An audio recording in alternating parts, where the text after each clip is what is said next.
ایک شخص نے یہ سرخ املوک ہوتے ہیں نا، سرخ، اس کو بھی املوک کہتے ہیں. ایک تو وہ کالا املوک ہے، ایک یہ سرخ املوک ہے ٹماٹر کی طرح. یہ پشاور سے خرید کے نئے آئے تھے، گاؤں لائے تھے. تو اب حیران ہے کہ آئے اس کو سالن کی طرح پکائے یا اس کو کچا کھائے. اب جب وہ منہ میں ڈالتے ہیں تھوڑے سے سخت ہے تو وہ کڑوے، کہتے ہیں یہ تو مرچ مسالہ لگانا پڑے گا. کسی عقل مند سے کہا، اس نے کہا 2 دن رکھ لو پک جائیں گے. وَأُتُوا بِهِ مُتَشَابِهًا وَأُتُوا بِهِ مُتَشَابِهًا، اور دیے جائیں گے ان کو ایک جیسے. یہ سمجھیں گے یہ تو وہی مالٹا ہے، یہ تو وہی امرود ہے، وہی سیب ہے، وہی ناشپاتی ہے، لیکن ذائقہ بالکل مختلف ہوگا. اور یہ جنت کے ماحول کی شان ہے. بلاد عرب میں جب مہمان آ جاتا ہے تو کھانا کھانے سے پہلے کھجور کا دور ہوتا ہے. یرا ان کھجور کا بیان ناممکن ہے. بعض ایسے سفید جیسے مکھن، کوئی درخت سے توڑا کیسے گیا، یہاں تک لایا کیسے گیا ہے. بعض ایسے کالے جیسے تارکول، بعض سرخ، ہر ایک کا ذائقہ دوسرا ہے.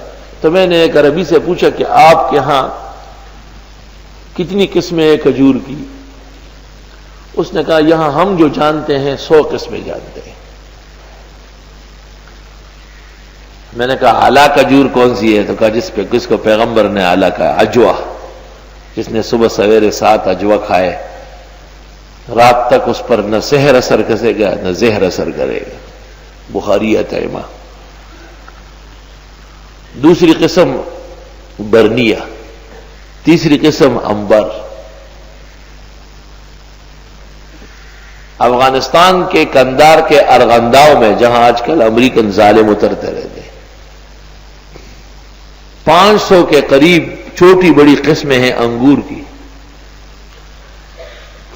اور انار کا تو یہ عالم ہے کہ شاید دنیا میں اس کا ثانی نہیں ہے. پوری دنیا میں کندار جیسے انار نہیں ہے. اور خربوزے ایسے کہ گھوڑا جب روڈ پہ چلتا ہے نا تو اس کے پیر کی آواز سے خربوزہ پھٹ جاتا ہے باغ میں. تو خربوزوں کے باغات کے اندر نہ وہ اونچی آواز سے بولتے ہیں نہ چیختے ہیں، اتنا نازک ہوتا ہے کہ اس سے وہ پھٹ جاتا ہے. وہ برنج اور خرما اور ہر قسم کے پھل کا شیرین ملک، اسلام کا عظیم معدن و مرکز، آج ہماری آنکھوں کے سامنے اس کو ختم کیا جا رہا ہے.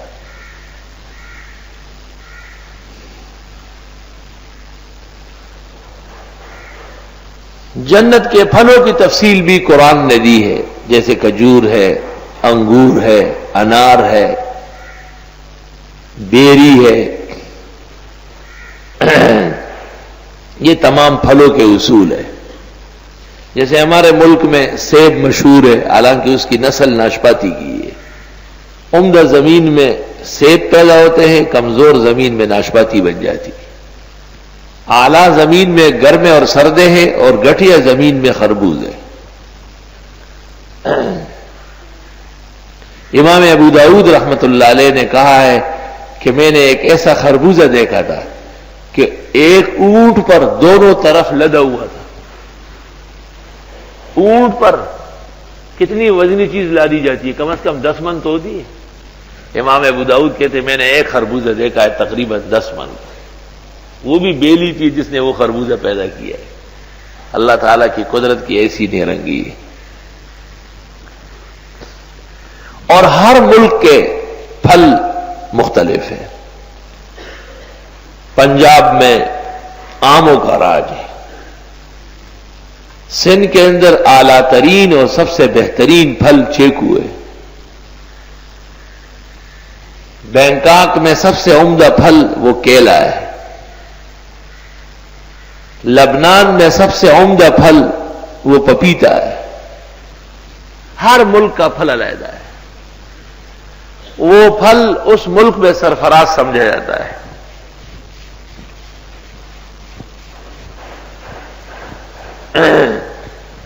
تو چونکہ یہ پھل مختلف لوگوں نے مختلف جگہوں میں کھائے ہیں، جب جنتی پھل سامنے آئے گا تو یہ سمجھیں گے کہ شاید یہ تو پہلے دیا گیا ہے۔ وَأُتُوا بِهِ مُتَشَابِهًا، یہ تاکید ہے هَذَا الَّذِي رُزِقْنَا مِن قَبْلُ کی۔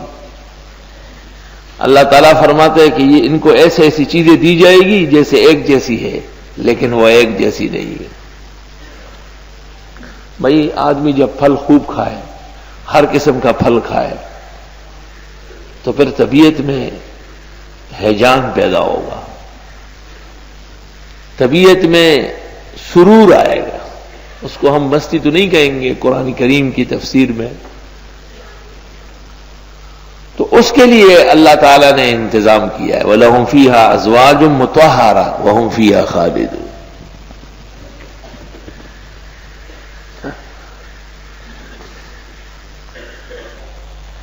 از مکافاتی عمل غافل مشو،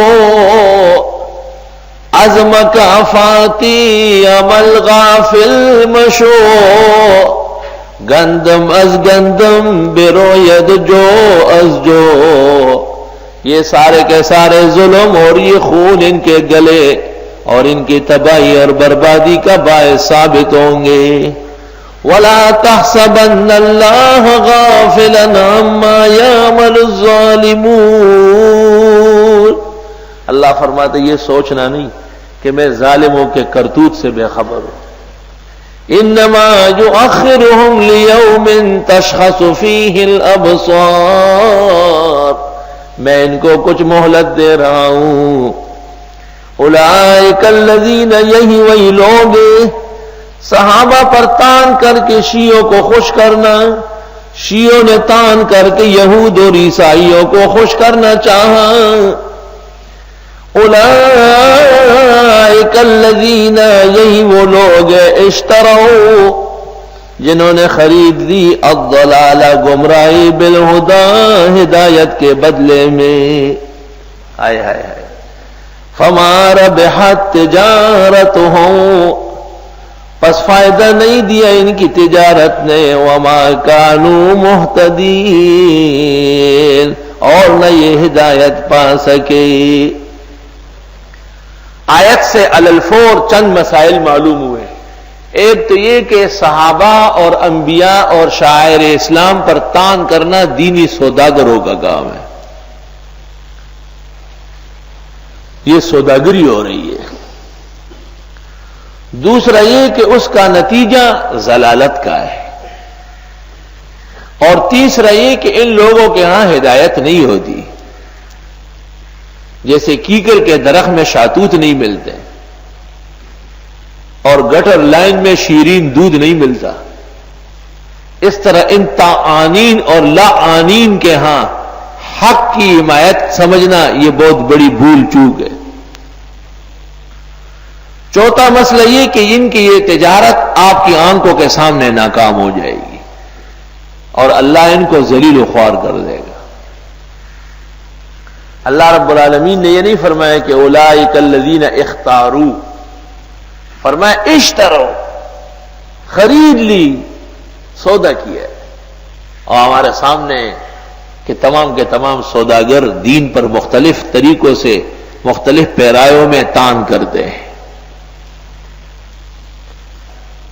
فما ربحت تجارتہم، تجارت کا مقصد کیا ہے؟ فائدہ کرنا۔ حدیث میں ہے من اراد الدنیا فلیتجر، جو دنیا دار بننا چاہے وہ تجارت کر لے۔ یہ دنیا کا جو نشو و نما ہے یہ حقیقت میں تجار کی وجہ سے، ظاہر ہے وہ بے حساب کما لیتے ہیں اور پھر اسی حساب سے پھر وہ دین پر بھی خرچ کرتے ہیں۔ مسلمان تاجر، مدرسے بنتے ہیں، مسجدیں بنتی ہیں، بہت سارے دین کے کام اللہ ان سے کراتا ہے۔